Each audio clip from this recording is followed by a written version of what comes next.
জান্নাতের মধ্যে আল্লাহ পাক হুরদের সঙ্গে জান্নাতীদের বিয়ের ব্যবস্থা করে দিবেন। কোরআনে কারিমে আল্লাহ পাক বলেন মুত্তাকিইনা আলা সুরুরিন মাসফুফাতিন ওয়া যাওয়াজনাহুম বিহুরিন ঈন। সামনাসামনি ভাবে সাজানো সারি সারি আসন সমূহের উপর তারা ঠেস লাগায় বসে থাকবে, আর আল্লাহ রাব্বুল আলামিন হুরদের সাথে জান্নাতীদের বিয়ের ব্যবস্থা করে দিবেন।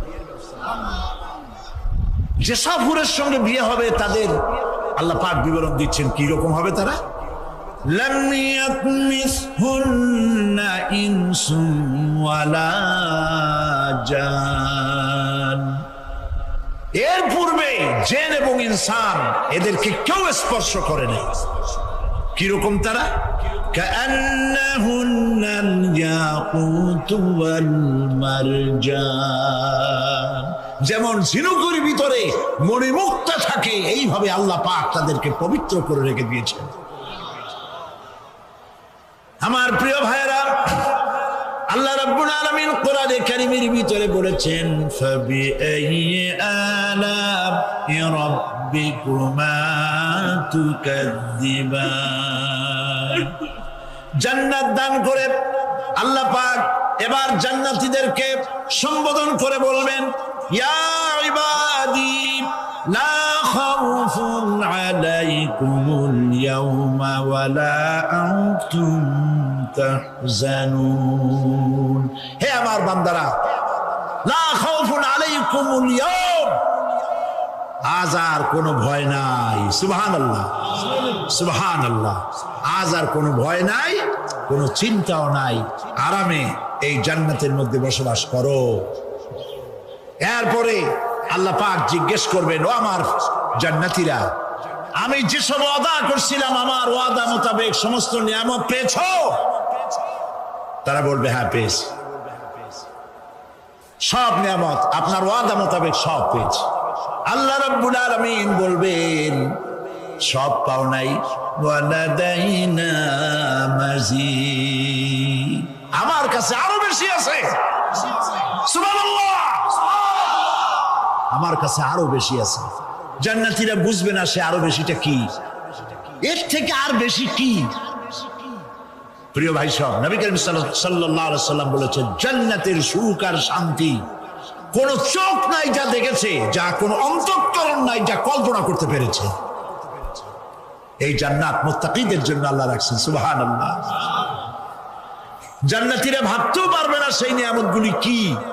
সেই মুহূর্তে আল্লাহর নবী মুহাম্মদুর রাসূলুল্লাহ সাল্লাল্লাহু আলাইহি ওয়াসাল্লাম বলবেন রব্বুল আলামিন, আমার উম্মতেরা জান্নাতীরা বুঝতে পারে নাই আপনার কাছে কি নিয়ামত আরো বেশি আছে।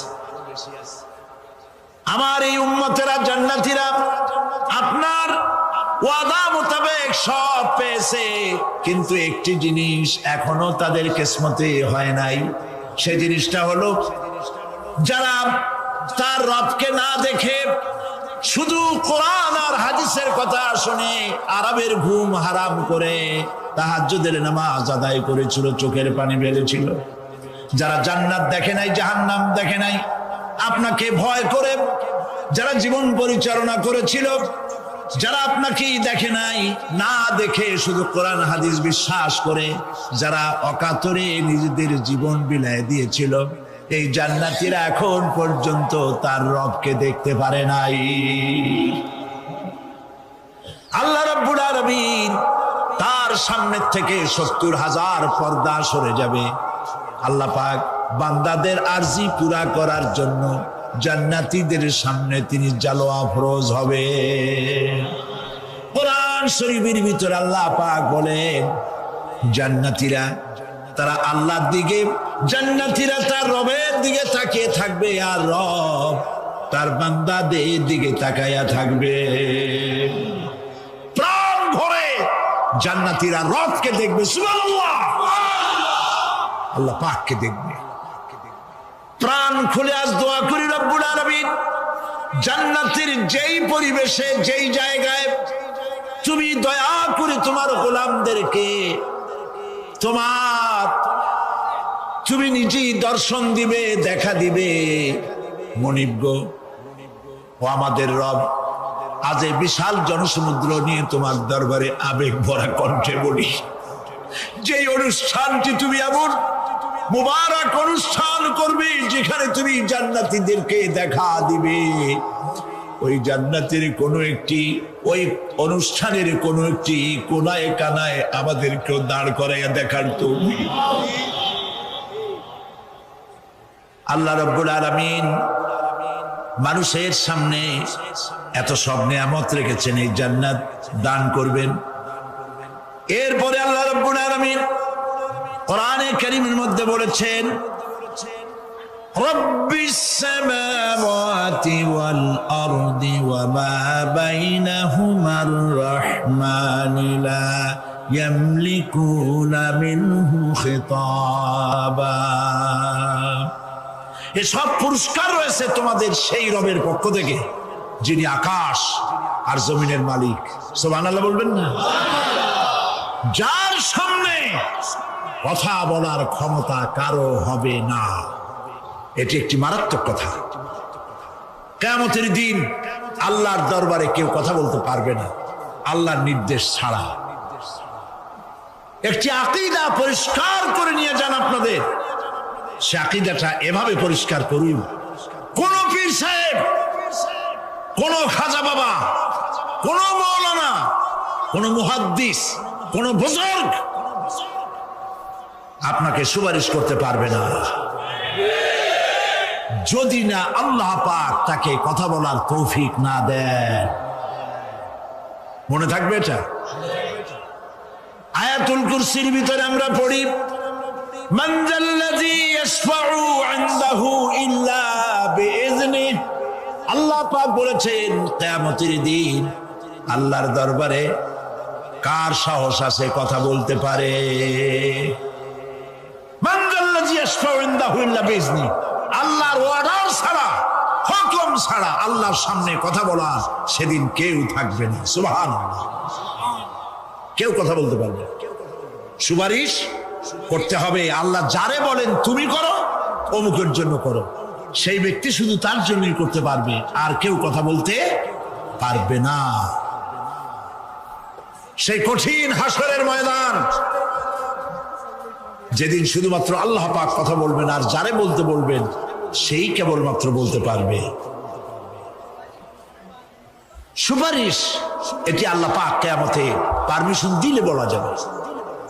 হযরত ইব্রাহিম আলাইহিস সালাম, হযরত ইব্রাহিম আলাইহিস সালাম কিয়ামতের দিন তার নিজের পিতা সম্পর্কে সুপারিশ করবেন। রব্বুল আলামিন, আমার আব্বার জন্য সুপারিশ করতেছি, মেহেরবানি করে জাহান্নাম থেকে তারে আপনি রক্ষা করুন। আল্লাহ রব্বুল আলামিন বলবেন, ইব্রাহিম তোমার সুপারিশ মঞ্জুর হবে না। প্রিয় ভাই সব, একটু মাথা খাটান, চিন্তা করেন। উলুল আযম পয়গম্বর, জাতির পিতা। কে জাতির পিতা? চিল্লায় বলুন, কলিজা সাফ করে ফেলুন। মুসলমানদের জাতির পিতা হাফিজ আবি কেউ হতে পারে না।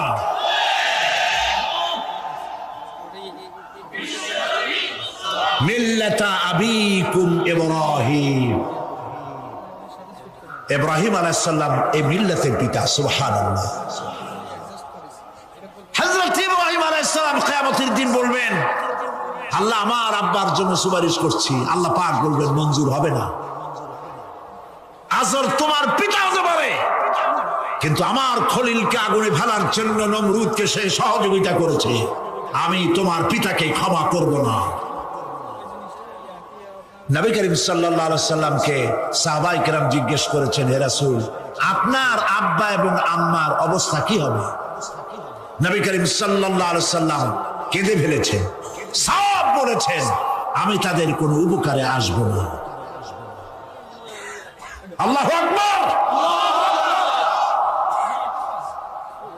আপনি মনে করছেন নাকি যে ইয়া নবী সালাম আলাইকা বলি অমনি নবী সুপারিশ পাবেন? এত সহজ। কতগুলা রসগোল্লা খাইলেন আর বড় একটা মিছিল করলেন আর অমনি চলে যাবেন? পৃথিবীর সব মানুষ, সাহাবায়ে কেরাম বাদ দেন, পৃথিবীর সমস্ত মানুষ একত্রিত হয়ে আবু তালেব রাসূলুল্লাহকে যে ভালোবেসেছেন, ওর 1000 ভাগের 1 ভাগও সারা দুনিয়ার মানুষ রাসূলুল্লাহকেই ভালোবাসতে পারবে? পারবে? নিজের ছেলে আলীকে, আলী রাদিয়াল্লাহু তাআলা আনহুকে আলাদা বিছানায় শোয়াইয়া, ছোট্ট মানুষ হযরত আলী আলাদা জায়গায় রাখিয়া মুহাম্মদুর রাসূলুল্লাহ সাল্লাল্লাহু আলাইহি সাল্লাম এতিম মানুষ তারে কলিজার সাথে বুকের মধ্যে আশ্রয় দিয়ে আগলে রেখেছেন বুক ভরে। সেই আবু তালেব মৃত্যুর সময় নবী করিম সাল্লাল্লাহু আলাইহি সাল্লাম বলেছিলেন, চাচা একটি বার আমার কানে তাওহীদের কালেমা শুনায় দেন। আবু তালেব তার কিসমতে ছিল না কালেমা।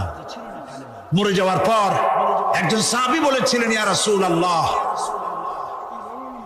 মৃত্যুর সময় আবু তালেবের মুখ আমি নড়তে দেখেছি, তিনি কালেমা পড়েছেন সম্ভবত। রাসূলুল্লাহ সাহেব বলেছেন, আমি শুনি নাই। এত ভালোবাসার পরেও হাদিস শরীফে এসেছে আবু তালেব জাহান্নামে যাবে। কোথায় যাবে? জাহান্নামে। সবচাইতে কম আযাব হবে কার? আবু তালেবের। কম আযাবটা কি? হাদিস শরীফে এসেছে কম আযাব হলো জাহান্নামের আগুন দিয়ে এক জোড়া জুতা তৈরি করে আবু তালেবের পায়ে পরিয়ে দেওয়া হবে। সেই জাহান্নামের আগুনের তৈরি করা জুতার তাপে আবু তালেবের মাথার ঘিলুগুলো টকবক করে বউ পড়তে লাগবে। এত ভালোবেসে যদি কিয়ামতে উপায় না হয়, আপনি ইয়া নবী সালাম আলাইকা, ইয়া রাসূল সালাম আলাইকা আর কতগুলো জিলাপি খাইলেন, বড় একটা মিছিল করলেন। প্রিয় ভাই সব, এইসব বেদাত ছাড়ুন।